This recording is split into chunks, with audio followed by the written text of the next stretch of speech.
Hi, எல்லாருக்கும் வணக்கங்க. Welcome to Edumatics plus. இப்போ நம்ம பார்க்க போகிறது நம்ம சிந்தனைக்கான ஒரு கதை தான். நன்றியுணர்வு அப்படிங்கிற தலைப்பில் ரொம்பவே அழகாக இருக்கும். அந்த நன்றியுணர்வை எப்படி அந்த டாக்டர் வெளிப்படுத்துகிறாரு அப்படிங்கிறத பாருங்கள். ஒரு விபத்தில் ரொம்ப பலத்த காயமடைஞ்ச ஒருத்தவங்களை ஹாஸ்பிட்டலுக்கு கொண்டு வந்து சேர்க்குறாங்க. மருத்துவமனையினுடைய அந்த ஓனரான மருத்துவர் வந்து அந்த நோயாளியை பார்க்குறாரு. பார்த்த உடனே அவர் வந்து உடனடியாக ஐசியூவில் போயிட்டு அந்த நோயாளியை பற்றி விசாரிக்கிறாரு. 2-3 மணி நேரம் அவருக்கு வந்து ஆப்ரேஷன் வந்து நடக்குது. அதுக்கப்புறம் அந்த டாக்டர் வெளியில் வந்து இவருக்கு வந்து இந்த இடத்துல எந்த விதமான சிரமமோ இல்லை அசௌகரியமோ வந்து எதுவுமே ஏற்படாமல் நீங்கள் பார்த்துக்கணும்.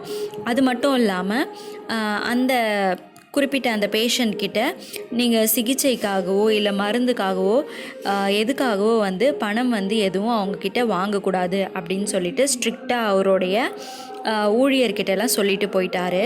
அந்த நோயாளி வந்து கிட்டத்தட்ட ஒரு 15-20 நாள் வந்து அந்த மருத்துவமனையிலே வந்து சிகிச்சை பெற்றுட்ருக்காரு. அவர் நல்லா குணமடைஞ்சு மருத்துவமனையிலேருந்து டிஸ்சார்ஜ் ஆகிறதுக்கு இருந்தப்போ அந்த டாக்டர் என்ன பண்ணுறாரு அப்படின்னா, அந்த மருத்துவமனையினுடைய உரிமையாளரும் அதே டாக்டர் தான். அவர் வந்து அந்த ஃபைனல் ரிப்போர்ட்டை வந்து வாங்கி படித்து பார்க்குறாரு. அது கூட அந்த நோயாளிக்கு வந்து ஒரு 5.5 லட்சம் ரூபாய் வந்து ரசீதும் வழங்கினார். டாக்டர் வந்து அவருடைய அக்கௌண்ட் மேனேஜரை கூப்பிட்டு, இவர்கிட்ட ஒரு பைசா கூட வந்து நீங்கள் வாங்க வேணாம், அந்த நோயாளியை வந்து என்னுடைய கேபினுக்கு கூப்பிட்டு வாங்க அப்படின்னு சொல்லிட்டு சொல்கிறாரு. அந்த பேஷண்ட்டையும் வந்து ஒரு சக்கரை நாற்காலியில் உட்கார வச்சு மருத்துவர் வந்து அவருடைய அறைக்கு அந்த மருத்துவருடைய அறைக்கு வந்து கூப்பிட்டுட்டு வராங்க. உடனே டாக்டர் வந்து சொல்கிறாரு அந்த பேஷண்ட்கிட்ட, தம்பி உனக்கு என்ன அடையாளம் தெரியுதா அப்படின்னு சொல்லிட்டு கேட்குறாரு. உடனே அதுக்கு அந்த பேஷண்ட் சொல்கிறாரு, நான் உங்களை எங்கேயோ பார்த்துருக்கேன், ஆனால் வந்து எனக்கு எங்கே பார்த்தேன் அப்படின்னு சொல்லிட்டு ஞாபகம் இல்லை அப்படின்னு சொல்லிட்டு சொல்கிறார். உடனே டாக்டர் சொன்னார், 4 வருஷத்துக்கு முன்னாடி சூரியன் மறையக்கூடிய அந்த சமயத்தில் ஊருக்கு ஒதுக்குப்புறத்தில் இருக்கக்கூடிய அந்த காட்டில் ஒரு காரை வந்து நீங்கள் சரி பண்ணீங்க, இப்போ உங்களுக்கு ஞாபகம் வருதா அப்படின்னு சொல்லிட்டு கேட்குறாரு. உடனே அந்த பேஷண்ட்டும், ஆமாம் சார், எனக்கு நல்ல ஞாபகம் இருக்குது அப்படின்றாரு. அன்றைக்கி வந்து நான் என்னோடய குடும்பத்தோட சுற்றுலா சென்று வந்துட்டுருந்தேன். அப்போ தான் வந்து என்னோடய கார் அந்த இடத்துல ரிப்பேர் ஆகிடுச்சு. சுற்றி பார்த்தா ரொம்ப வெறிச்சோடிய காடு தான் அது. குடும்பத்தில் இருக்கிற எல்லாரோடைய முகத்துலேயும் வந்து பார்த்திங்கன்னா ரொம்ப கவலையும் பயமும் வந்து வந்துருச்சு. நாங்கள் எல்லாரும் வந்து ஏதாவது உதவி செய்ய கடவுள்கிட்ட வந்து பிரார்த்தனை செஞ்சிட்ருந்தோம். கொஞ்ச நேரத்தில் ஒரு அதிசயம் நடந்துச்சு. அது வந்து நீங்கள் தான் பைக்கில் வந்தீங்க, பைக்கை நிறுத்திட்டு எங்கள் பிரச்சனைக்கு காரணம் கேட்டீங்க. அதுக்கப்புறம் காரோடைய பேனட்டை வந்து திறந்து நீங்கள் வந்து சரி பார்த்தீங்க. ஒரு சில நிமிடங்களில் காரும் வந்து ஓட தொடங்கிருச்சு. நாங்கள் எல்லாரும் வந்து ரொம்ப சந்தோஷப்பட்டோம், நிம்மதியாகவும் வந்து நாங்கள் வீட்டுக்கு வந்து சேர்ந்துட்டோம்.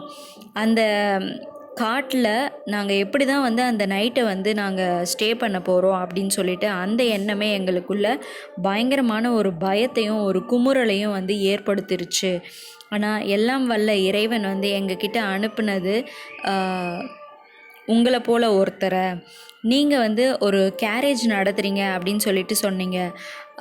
அந்த மாதிரியான ஒரு கடினமான சூழ்நிலையில் கூட உங்களுடைய உதவிக்கு விலையே இல்லை, அது வந்து விலைமதிப்பற்றது. ஆனாலும் நான் உங்ககிட்ட எவ்வளோ பணம் வேணும் அப்படின்னு சொல்லிட்டு கேட்டேன்.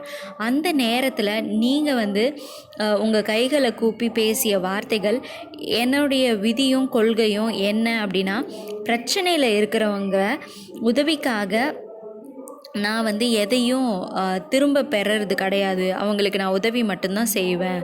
இந்த வேலையினோட கணக்கை என்னுடைய கடவுள் வந்து வச்சுருப்பார் அப்படின்னு மட்டும் நீங்கள் சொல்லிட்டீங்க.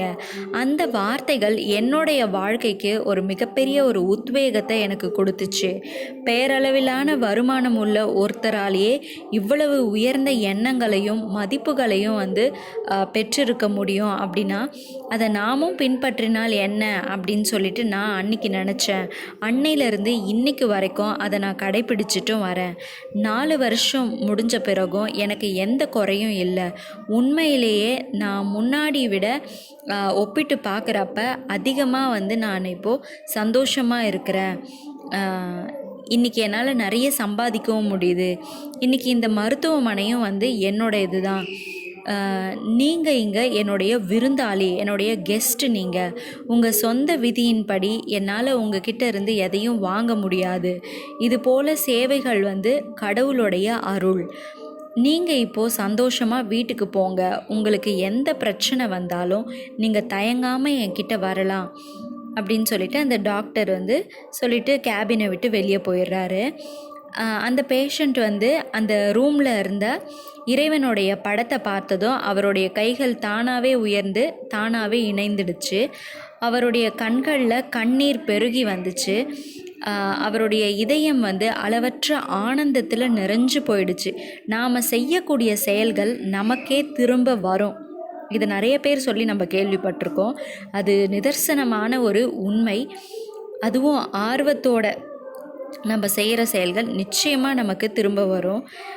எல்லா பாவ புண்ணிய கணக்குகளும் வந்து சரியாகவே நிர்ணயம் செஞ்சு தான் கடவுள் நமக்கு திரும்ப கொடுப்பாரு. அதனால் எப்பொழுதும் நம்ம வந்து நன்றி உணர்வோடு இருக்கணும். மற்றவங்களுக்கு உதவி செய்யணும். அவங்க நம்மளுக்கு திரும்ப செய்வாங்க அப்படிங்கிற எதிர்பார்ப்பு இல்லாமல் உதவி செய்யணும். நன்றி.